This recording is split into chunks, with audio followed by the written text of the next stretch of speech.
personal selling or salesmanship.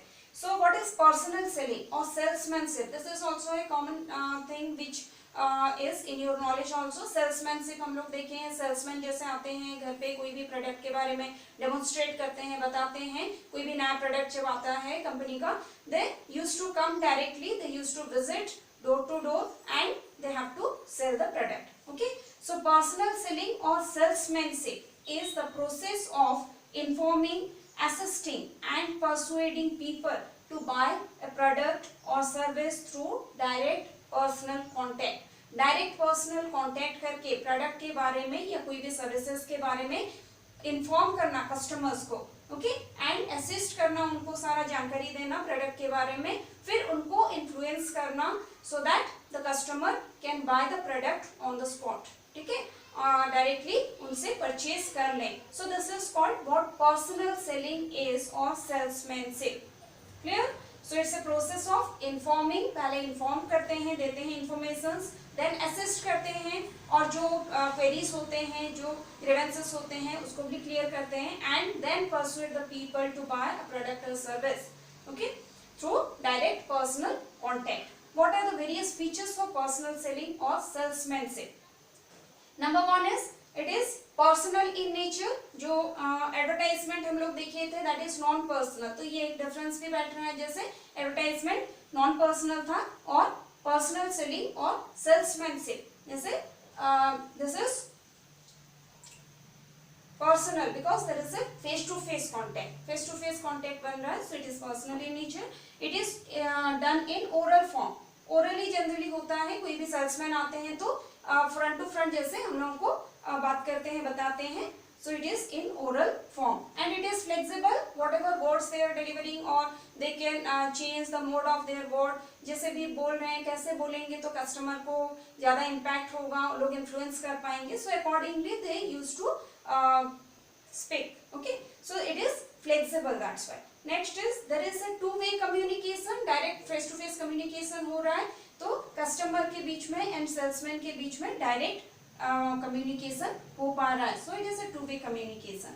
And last one is it is pervasive. Pervasive means it is done every in all types of companies. Okay, जैसे कि कोई भी company salesman से या तो personal selling method को follow कर सकते हैं. Okay, they have the salesman. कहीं पे भी जाते हैं तो सेल्समैन डोर टू डोर बहुत सारे प्रोडक्ट को लेके जैसे आते हैं, हम लोग देखे हुए हैं. बहुत सारे प्रोडक्ट के बारे में हम लोगों को जानकारी भी मिलती है.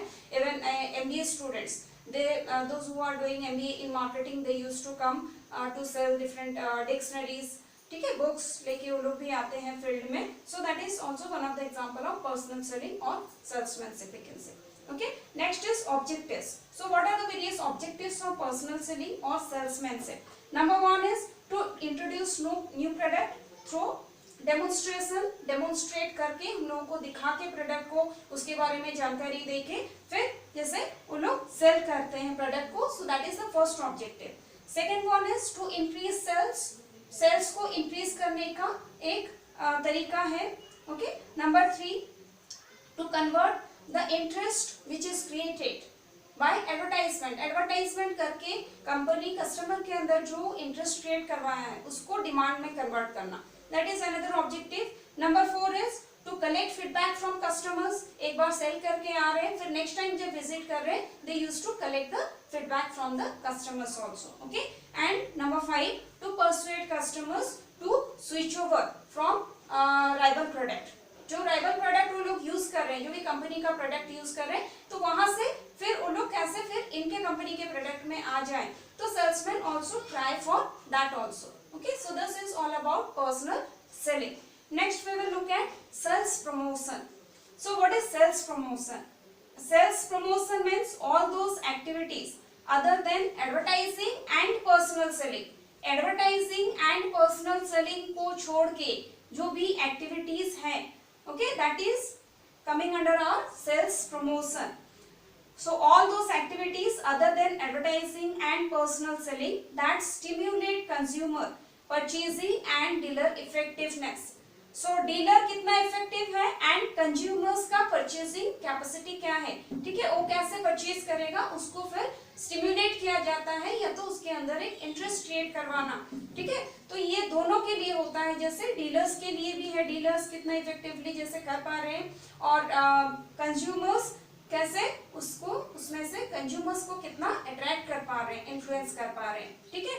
So you are getting some features from this also and it includes sales promotion में एडवर्टाइजमेंट नहीं आता है एंड पर्सनल सेलिंग और सेल्स प्रमोशन पर्सनल सेलिंग और सेल्समैनशिप जैसे नहीं आता है, ये हम लोग ऑलरेडी देख चुके हैं। All those activities other than advertising and personal selling, advertising and personal selling को छोड़ के बाकी जो भी एक्टिविटीज आ रहा है, सो व्हाट इट इंक्लूड्स, जैसे डिस्ट्रीब्यूशन ऑफ फ्री गिफ्ट्स हो गया, फिर कोई कूपन दिया जा रहा है, कोई कॉन्टेस्ट किया जा रहा है, ठीक है, फ्री कूपन्स डिस्ट्रीब्यूट कर रहे हैं, प्राइस कॉन्टेस्ट रख रहे हैं, सैंपल प्रोवाइड कर रहे हैं, एक के साथ एक का ऑफर जैसा रहता है, ठीक है।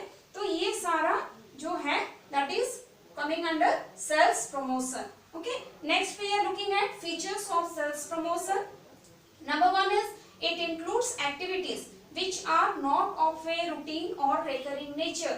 ये recurring nature का नहीं होता है, routine nature का नहीं होता है, because offers जो होते हैं वो कभी-कभी जैसे दिवाली ऑफर हो गया, दशहरे में डिस्काउंट वगैरह देते हैं, तो ये सारा occasionally दिया जाता है, so it is not of recurring or routine nature, okay. Number two is these activities are meant to supplement advertising and personal selling. ये ऑब्जेक्टिव एंड फीचर दोनों में लिख सकते हैं, एज वेल एज मीनिंग में भी हम लोग ये पढ़ चुके हैं कि ये एडवर्टाइजिंग एंड पर्सनल सेलिंग को सप्लीमेंट कर रहा है, means other than that other activities are coming under our sales promotion, okay. So these activities are meant to supplement advertising and personal selling. Number 3 feature is these activities offer for short term, generally temporary होते हैं या तो short term के लिए होते हैं. Next, targeted at both consumers and dealers, ठीक है, कंज्यूमर्स पे भी टारगेट रहता है एंड डीलर्स पे भी, जैसे एक डीलर्स के लिए भी एक टारगेट रहता है. So next is objectives of sales promotion. Number 1 to supplement advertising and sales promotion personal selling, okay.